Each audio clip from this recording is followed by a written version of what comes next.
Surah yang paling agung di dalam Al-Quran Suratul Fatihah. Ayat yang paling agung di dalam Al-Quran ayat Al-Kursi. Suratul Fatihah kalau boleh saya artikan dialog sama Allah, berdialog dengan Allah. Setiap satu ayat kita baca, Allah jawab kita. Makanya disunnahkan kalau kita baca suratul Fatihah, jangan disambungkan ayatnya. Setiap ayat berhenti. Sebagaimana dijelaskan oleh Siti Aisyah radhiyallahu anha, kana Rasulullah SAW idza qara'a al-Fatihah kana yufassiruha tafsira. Ketika Rasulullah SAW membaca suratul Fatihah, seperti dia mentafsirkan suratul Fatihah, saking pelan-pelan dan bertahap-tahap membaca ayat-ayatnya suratul Fatihah, menunjukkan beradab sama Allah Subhanahu wa taala, kehormatan, karena dia sedang berdialog dengan Allah melalui bacaan suratul Fatihah. Sebagaimana Rasulullah SAW bersabda di hadis yang diriwayatkan Imam Tirmizi, hadis itu hadis qudsi, qasamtu as-salata baini wa baina 'abdi nisfain. Aku telah membagikan salat antaraku dan hambaku, kata Allah, menjadi dua bagian. Dan yang dimaksud kata as-salat di hadis ini adalah suratul Fatihah. Ternyata suratul Fatihah memiliki banyak nama. Disebutkan nama di antara lain Al-Fatihah, Ummul Kitab, Ummul Quran, As-Salah, Asy-Syafiyah, Ar-Raqiyah, Al-Waqiyah, menyembuh segala penyakit, melindungi dari segala bahaya, gangguan, godaan, bahkan bisa menjadi ruqyah. Orang yang tidak fahami ruqyah dan sulit mencari orang yang meruqyahi, lebih baik kita ruqyah diri sendiri. Sering orang bertanya, saya tidak faham ayat-ayat ruqyah, cukup dengan suratul Fatihah. Suratul Fatihah sudah mewakili semua ayat-ayat untuk meruqyah diri sendiri, menjadi rutin dibaca. Boleh jadi wirid, setiap hari kita baca Al-Fatihah 10 kali, 20 kali, 100 kali, semampu kita. Jadi wirid, keberkahannya luar biasa. Boleh menjadi doa dalam air minum kita. Setiap mau minum air dalam botol atau gelas, kita baca Al-Fatihah, tiup di dalam air, kemudian minum. Itu menjadi obat. Biasakan anak-anak kita minum air yang sudah dibacakan dalamnya suratul Fatihah. Jangan menunggu kiai, ustaz, habib datang untuk membacakan Al-Fatihah dalam air. Kita sendiri belajar. Baca 3 kali boleh, 1 kali boleh, 7 kali boleh. Habis itu tiup dalam air, boleh 3 kali. Kemudian silahkan minum, kasih kepada anak-anak kita.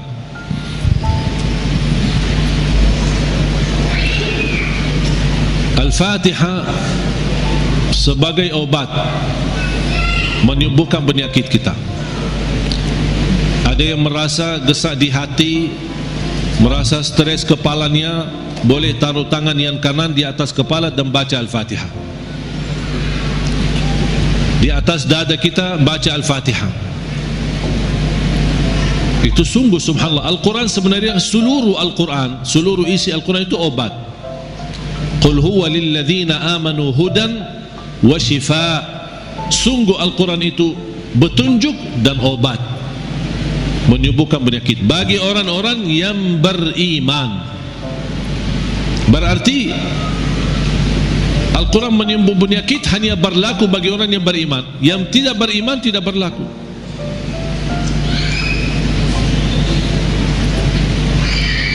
Dan banyak hadis yang menunjukkan Al-Fatihah itu sebagai ruqyah. Sebagaimana hadis Abu Musa Al-Asy'ari radhiyallahu an ketika mengobati seorang kepala kampung yang sambat sakit, kemudian dibacakan Al-Fatihah, kemudian faka'annama nashita min iqal, sampai dia sembuh seperti tidak pernah sakit sebelumnya. Dan mereka mencerita ketika mereka pulang ke Madinah bertemu Rasulullah SAW, mereka mencerita apa yang terjadi bersama orang kampung. Di antaranya kepala kampung yang sedang sakit, dibacakan Al-Fatihah, dia sembuh. Rasulullah SAW bersabda, wa ma yudrika annaha ruqyah, dari mana wahai Abu Musa kamu tahu itu ruqyah? Itu menunjukkan Rasul setuju dengan perilaku Abu Musa al-Ash'ari. Kembali kepada hadis yang diriwayatkan Imam Tirmizi, hadis yang qudsi, qasamtu salata baini wa baina abdi nisfain, aku telah membagikan salat antaraku dan hambaku. Ini Allah yang sedang bicara di hadis qudsi itu. Berarti salah satu nama suratul Fatihah as-salah namanya. Kenapa dinamakan as-salah? Karena tidak sah salat kita tanpa suratul Fatihah. Qasamtu salata baini wa baina abdi nisfain, aku telah membagikan salat itu antaraku dan hambaku dua bagian. Fa idza qara'a abdi alhamdulillahi rabbil alamin qala Allah hamadani abdi, ketika hamba berkata alhamdulillahi rabbil alamin qala Allah, Allah jawab. Cuba bayangkan jemaah sekalian, setiap satu ayat dari suratul Fatihah kita baca, Allah jawab kita. Makanya layaknya adab yang sempurna, jangan sambungkan suratul Fatihah. Allah jawab, kita hayati jawaban Allah subhanahu wa ta'ala. Alhamdulillahi rabbil alamin, Allah menjawab, hambaku telah memujiku. Alhamdulillahi rabbil alamin. Qala Allah hamadani abdi, hambaku telah memujiku.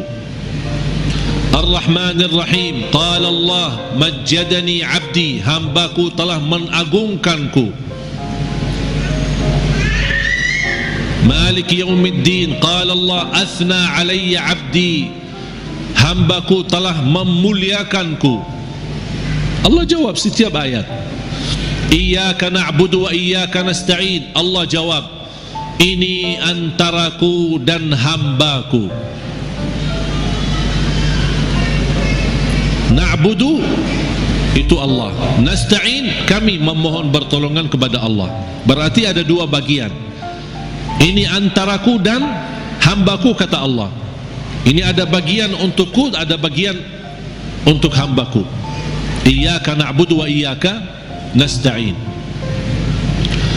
Dan terpilih kata nasta'in memang sangat pas. Kenapa tidak terpilih iyyaka na'budu wa iyyaka natawakkal? Iyyaka na'budu wa iyyaka nasbir. Iyyaka na'budu wa iyyaka nu'min. Kenapa terpilih kata nasta'in? Karena kita tidak mampu menyempurnakan ibadah sebagai hak Allah tanpa pertolongan dari Allah. Berarti cocok kata nasta'in. Imam Ibnul Qayyim membuat satu buku gara-gara kalimat ini, iyyaka na'budu wa iyyaka nasta'in. Bukunya 2 jilid, lebih dari 400 halaman, hanya membahas iyyaka na'budu wa iyyaka nasta'in. Madarijus salikin fi manazili iyyaka na'budu wa iyyaka nasta'in. Sudah ada dalam bahasa Indonesia. Atau silahkan kalau keberatan membeli bukunya, mungkin mahal, bisa anda download di Google, Syekh Google.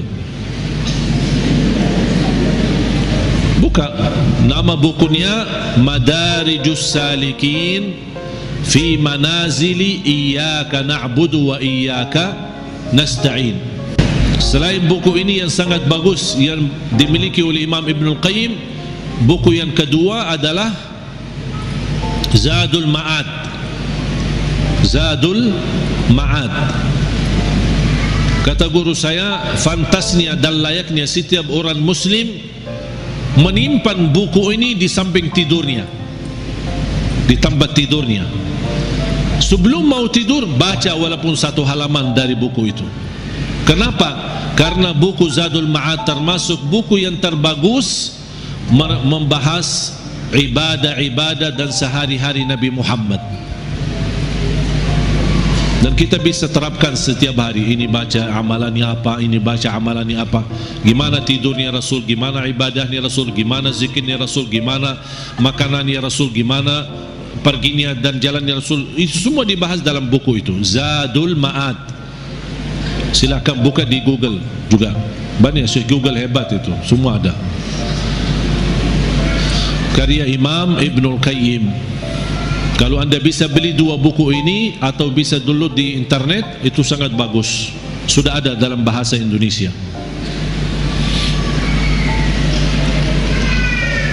Iyyaka na'budu wa iyyaka nasta'in. Qala Allah, ini antaraku dan hambaku, dan apapun yang hambaku minta aku berikan.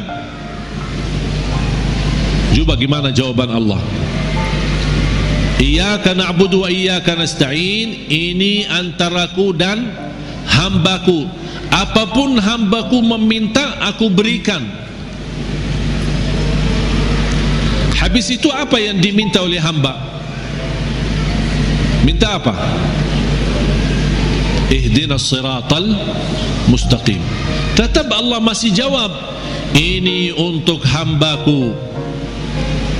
Ihdinas siratal mustaqim, siratal ladzina an'amta alaihim. Allah jawab, ini untuk hambaku. Ghairil maghdubi alaihim waladdallin, ini untuk hambaku. Artinya Allah kabulkan doanya, karena ini doa. Makanya kita tutupi amin. Apa arti amin? Allahumma stajib, ya Allah mohon diterima. Itu makna amin. Mohon ya Allah, terima permohonan kami. Allah menjawab, ini untuk hambaku. Artinya Allah jawab dan kabulkan doa kita. Makanya ketika kita baca Al-Fatihah, kita merasakan berdialog dengan Allah. Dan suratul Fatihah, dua macam doa ada di dalamnya. Ada dua macam doa, doa ibadah dan doa masalah.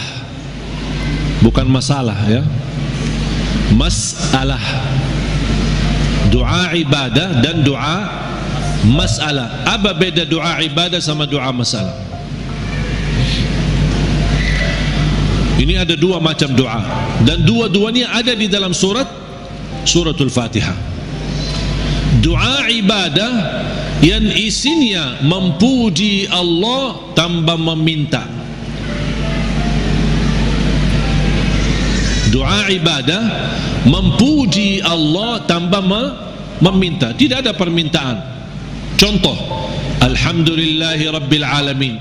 Apa permintaannya? Tidak ada. Cuman artinya apa? Memuji Allah. Segala puji bagimu ya Allah. Dan tidak ada kata yang terindah daripada kata alhamdu,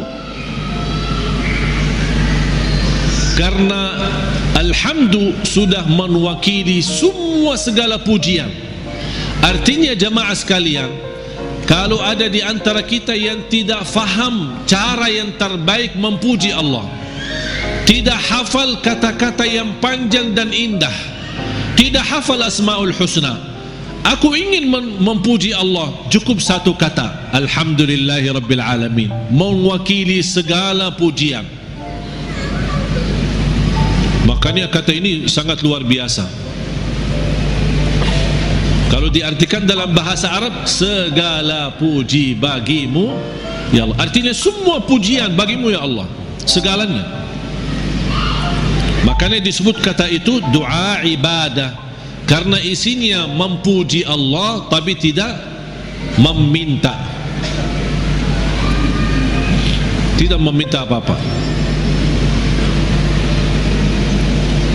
Doa yang kedua, doa masalah, yang isinya memohon sesuatu. Memohon sesuatu. Contoh, ihdinas siratal mustaqim, itu kan ada permintaan, makanya disebutkan doa masalah. Layaknya setiap kita berdoa diawali dengan doa ibadah, baru masuk kepada doa masalah. Itu adab, tata cara doa.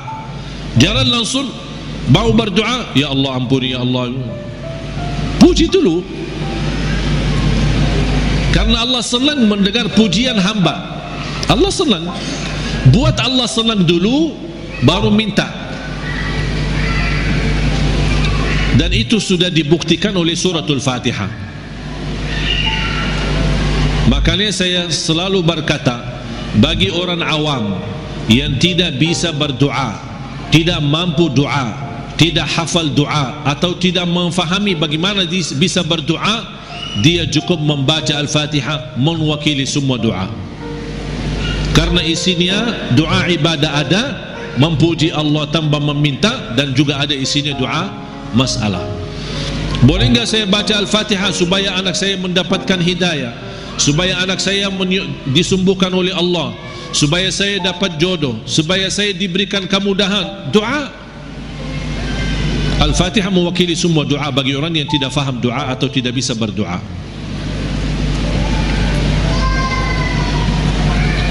Jadi diawali doa kita dengan ibadah atau doa ibadah yang isinya memuji tanpa meminta, baru masuk ke tahap yang kedua, doa masalah, memohon kepada Allah Subhanahu wa taala.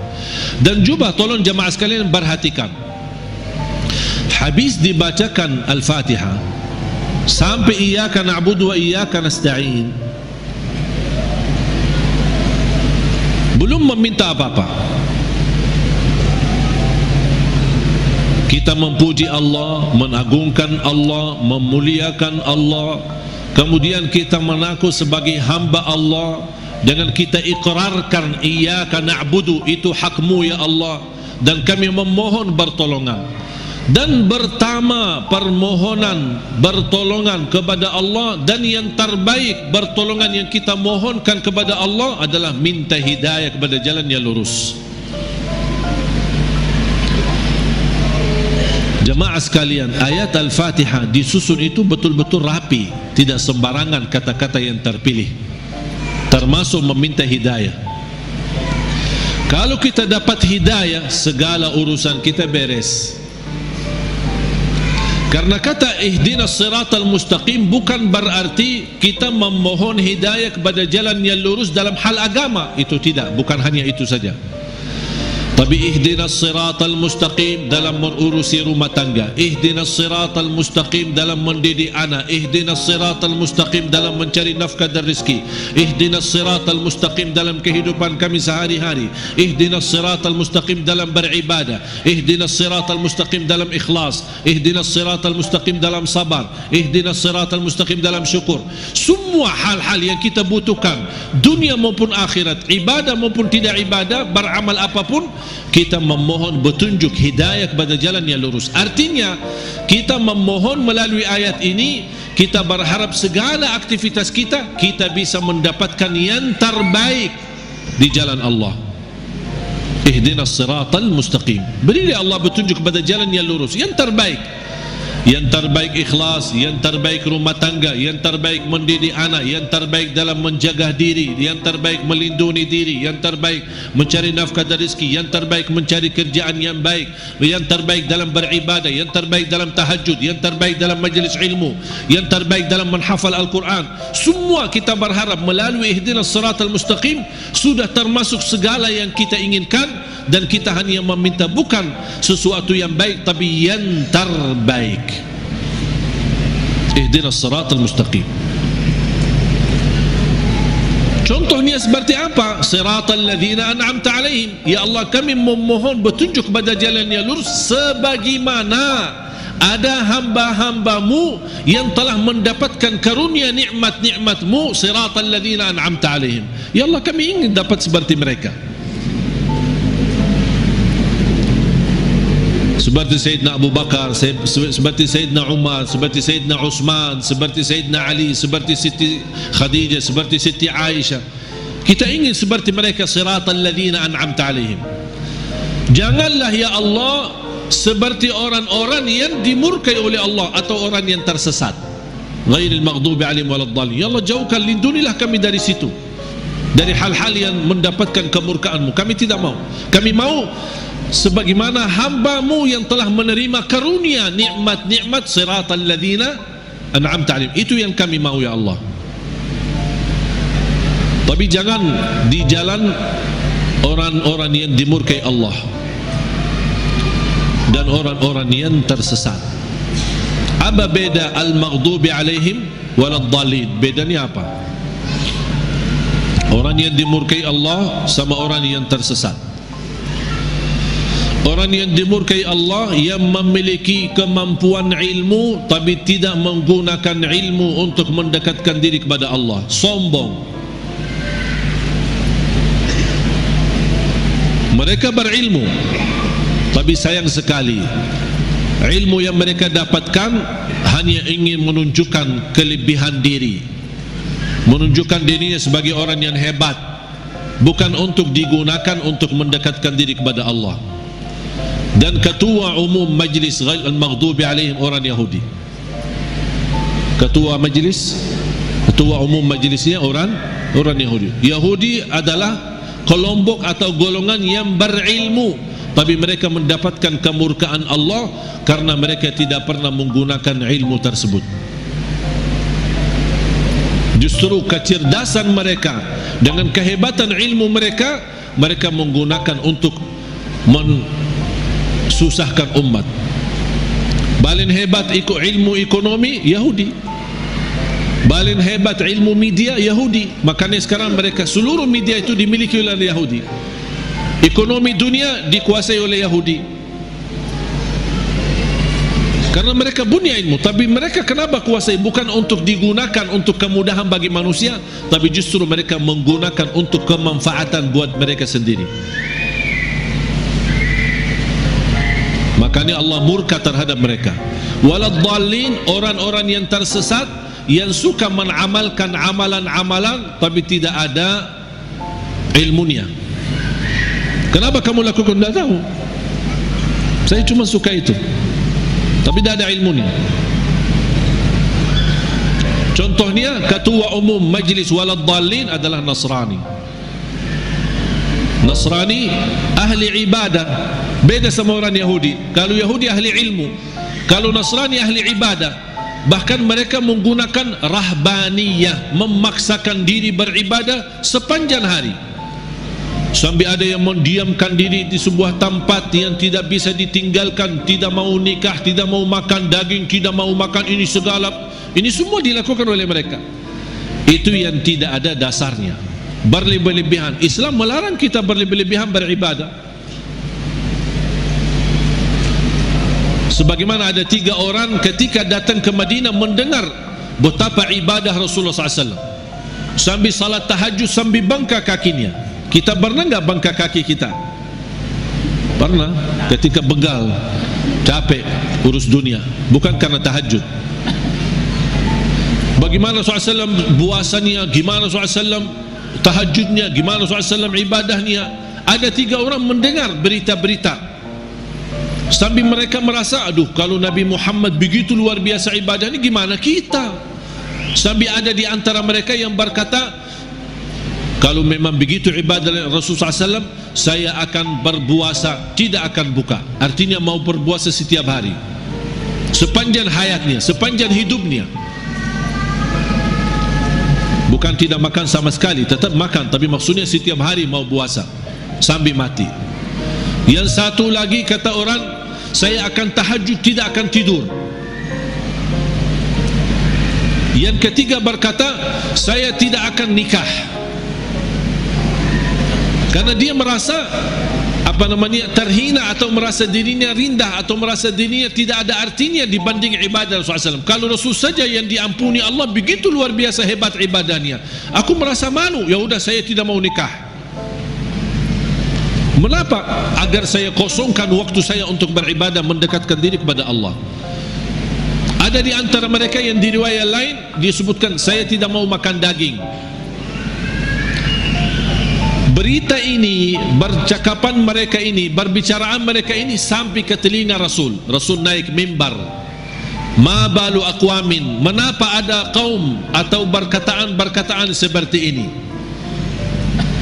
Inni la atqakum lillah wa akhsyakum lah. Aku yang paling takwa kepada Allah dan paling takut kepada Allah. Aku tahajud dan tidur, aku puasa dan buka puasa, aku makan daging atau juga nikah. Rasul menceritakan ini semua tidak akan menghalangi kita kalau kita mau bersungguh-sungguh beribadah. Itu yang disebutkan kata rahbaniyah yang sering dilakukan oleh Nasrani. Makanya kita memohon petunjuk pada jalan yang lurus, tapi jangan sampai kepada jalan yang dimurkai Allah atau jalan yang tersesat. Kami tidak mau punya ilmu tapi tidak pernah gunakan ilmu untuk mendekatkan diri kepada Allah. Saya tidak mau juga beramal tanpa ilmu, karena saya khawatir nanti jadi orang yang tersesat. Amin. Allahumma terima. Ya Allah, mohon diterima.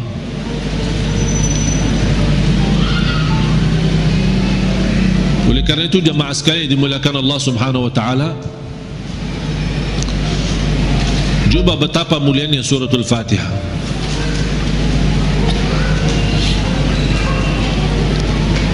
Saya hanya menyampaikan sejarah singkat. Saya belum membahas sejarah detail. Mulai dari bismillahirrahmanirrahim, mulai dari alhamdu, bagaimana, kenapa ada al dan apa arti daripada al, kenapa terpilih alhamdulillahirabbil alamin menjadi ayat yang pertama. Ada juga berbeda pendapat bismillahirrahmanirrahim adalah ayat yang pertama. Makanya kalau sebagian ulama menganggap bismillahirrahmanirrahim ayat yang pertama, makanya dijahar dalam salatnya. Makanya kita perhatikan rata-rata Al-Quran itu selalu bismillahirrahmanirrahim. Al-Fatihah ada ayat nomor 1. Dibandingkan bismillah di surah yang lain tidak ada angka. Betul? Karena itu berbeda pendapat antara ulama. Apakah bismillah itu salah satu ayat dari suratul Fatihah atau tidak? Walaupun sebagian besar memilih bismillah salah satu dari surat Al-Fatihah, sebagian besar. Sebab ayat suratul Fatihah ini bismillah, apakah ayat pertama atau tidak? Muncullah persoalan yang kedua, apakah boleh jahar atau tidak? Kalau tidak dijahar tetap boleh atau tetap mewajibkan atau membaca bismillah. Bagi orang yang suka baca sir, tetap baca bismillah karena dia sebagian dari surat. Jangan Allahu Akbar baca doa iftitah langsung alhamdulillahirabbil alamin. Mana bismillahnya? Tetap dibacakan walaupun sir, tidak dijahar. Menurut saya bagi soal jahar atau sir tidak masalah. Keras suara atau tidak keras suara tidak masalah. Bagi saya tidak masalah. Dan saya selalu sesuaikan. Masjid yang suka keraskan suara dengan bismillah, saya suka tanya kalau diminta jadi imam. Kalau jahar bismillah saya jahar. Kalau disirkan tidak dikeraskan, saya tidak keraskan. Qunut subuh, kalau dia masih baki qunut subuh dan saya diminta jadi imam, saya baki qunut subuh. Kalau masih tidak baki qunut subuh, saya tidak baki qunut subuh. Saya tidak suka maksa. Tidak, saya tidak mau qunut subuh. Kalau saya jadi imam, saya tidak mau qunut subuh. Kenapa? Ini bid'ah, ini sesat semua. Nah. Gampang, alhamdulillah, hal berbeda tidak masalah. Yang saya paling suka masjid netral. Ketika saya masuk masjid, saya suka tanya ketika diminta jadi imam, karena mereka berharap mudah-mudahan ini. Padahal saya suka mundur, saya tidak mau jadi imam karena pensiun jadi imam. Tapi kadang-kadang jamaah mengharapkan, barangkali niatnya mengharap berkahnya, mengharap apalah gitu. Akhirnya saya harus turuti permintaan mereka. Tapi saya suka tanya, jahar bismillah atau tidak, qunut subuh atau tidak, habis salat zikir atau tidak, doa atau tidak. Bisa disesuaikan karena ini semua hal berbeda pendapat. Saya suka masjid netral. Ketika saya tanya, bebas. Mau jahar boleh, tidak jahar boleh, qunut boleh, tidak qunut boleh, bebas kami, tidak masalah. Kita ikuti imam, yang penting kita salat. Dan itu yang kita perlukan, masjid yang netral, tidak fanatik, supaya kita bisa bersama-sama.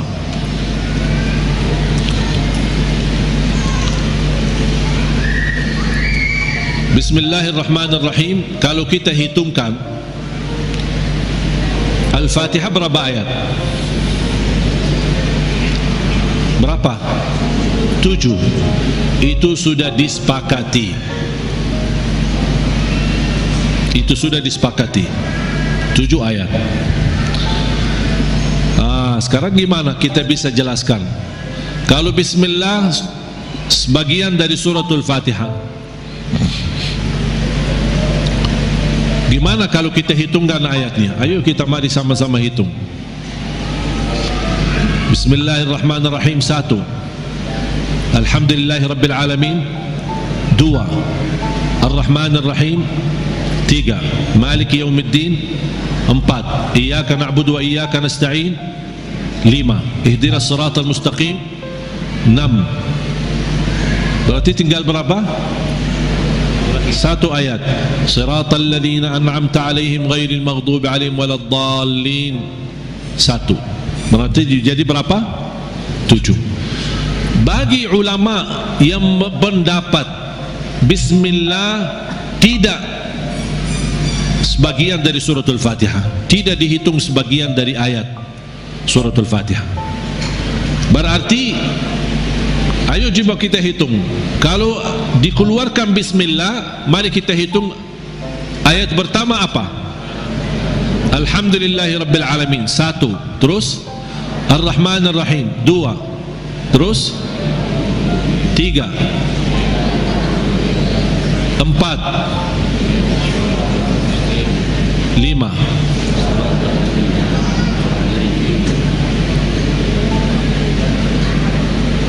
Ini kan 1. Siratal ladzina an'amta 'alaihim ghairil maghdubi 'alaihim waladdallin 1. Berarti berapa? 6. Terus 7-nya mana? Siratal ladzina an'amta 'alaihim putus ghairil maghdubi 'alaihim. Ulama yang menganggap Bismillah tidak sebagian dari ayat suratul Fatihah, Siratal ladzina an'amta 'alaihim, stop 1 ayat. Itu yang menjadi yang ke-6. Ghairil maghdubi 'alaihim waladdallin yang ke-7. Karena siratal ladzina an'amta 'alaihim sudah sempurna makna. Kalau kita berhenti sudah selesai, makna jelas, sempurna, tidak ada kaitan dengan selanjutnya. Makanya dianggap itu 1 ayat. Walaupun rata-rata Al-Quran yang kita lihat semuanya tidak ada angka di situ kan? Karena apalagi yang di Madinah yang menuliskan Al-Quran ini, salah satu ulama namanya Syekh Uthman Taha, penulis Al-Quran di kota Madinah, dia mengikut mazhab Imam Syafi'i. Makanya dia menuliskan Bismillah ayat nomor pertama. Dan itu yang diberlakukan oleh sebagian besar di mana-mana, di Mesir, di mana-mana selalu Al-Quran kita perhatikan selalu Bismillah ayat yang pertama. Yang saya ingin sampaikan, yang kita sudah fahami, Al-Fatihah 7 ayat. Jahar Bismillah, tidak jahar Bismillah itu tidak masalah. Yang penting kita bisa memperhatikan bacaan-bacaan kita, khususnya suratul Fatihah. Kalau bisa berlahan-lahan, bertahap-tahap, tidak sambungkan ayatnya, karena kita ingin menghayati, berdialog dengan Allah Subhanahu wa ta'ala. Sudah jelas? Oleh karena itu jamaah sekalian, mari kita sama-sama belajari, dalami suratul Fatihah, surah yang paling agung di dalam Al-Quran, surah yang luar biasa, memiliki keistimewaan, memiliki keberkahan yang dahsyat. Jangan kita hanya membaca sampai 17 kali di dalam salat fardu, tapi tidak merasakan sedikit apapun dalam hati kita. 17 kali itu minimal, tapi kita tidak merasa apa-apa, seperti ayat-ayat yang lain. Padahal suratul Fatihah ini kalau betul-betul kita bisa fahami dan belajari dan mendalaminya, wallahi bakal nangis. Saking agungnya dan indahnya suratul Fatihah. Cukup keindahan di dalamnya kita berdialog dengan Allah. Kita hamba yang masih banyak dosa, yang masih kotor, yang tidak banyak kekurangan, yang tidak banyak sempurna, banyak kekurangan ikhlas kita dan banyak kekurangan khusyuk kita. Tapi ketika kita baca Al-Fatihah, Allah masih berkenan menjawab kita di setiap ayat yang kita baca. Oleh kerana itu, hayati Bismillahirrahmanirrahim dengan artinya dan maknanya yang segitu dalam. Alhamdulillahi Rabbil Alamin, segala puji bagimu ya Allah. Dan Allah menjawab kita, hambaku telah memujiku. Makanya saya senang ketika baca Al-Fatihah, apalagi kalau lagi sendirian, lebih menikmati. Ketika jadi imam memang terbatasi. Kalau kita ingin berlama-lama baca Al-Fatihah ketika jadi imam, orang takut nanti di belakang fikir kita lupa ayatnya. Alhamdulillahi Rabbil Alamin, Ar-Rahmanir Rahim. Kita kan lagi hayati, jadi bingung kan. Diam sebentar aja langsung dijawab. Saya ingin menghayati, memberi kesempatan Allah menjawab saya agar saya bisa merasakan jawaban Allah. Ar-Rahmanir Rahim, Maliki Yawmiddin, Iyyaka na'budu wa iyyaka nasta'in, Ihdinas siratal mustaqim, Siratal ladzina an'amta 'alaihim ghairil maghdubi 'alaihim waladdallin.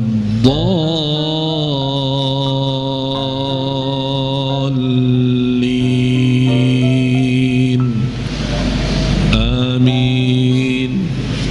Amin sama seperti baca Yasin. Gimana baca Yasin? Yasin, gitu? Betul? Gimana? Yasin.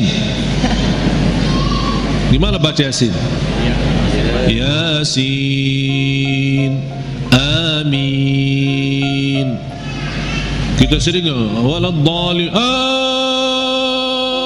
Amin. Apalagi anak-anak.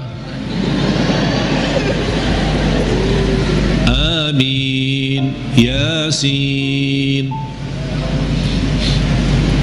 Sebagaimana dijelaskan oleh Imam Ibn Kathir rahimahullah dalam tafsirnya. Mudah-mudahan pertemuan ini kita kupas walaupun sedikit dari suratul Fatihah. Mudah-mudahan insyaAllah menjadi bahan ilmu buat kita untuk ke depan kita bisa menghayati dan bisa dalam membaca suratul Fatihah di dalam salat maupun di luar salat, kita bisa merasa tersuntuh hati kita. Kalau Al-Fatihah ini bisa nyambung ke hati kita, itu subhanallah luar biasa.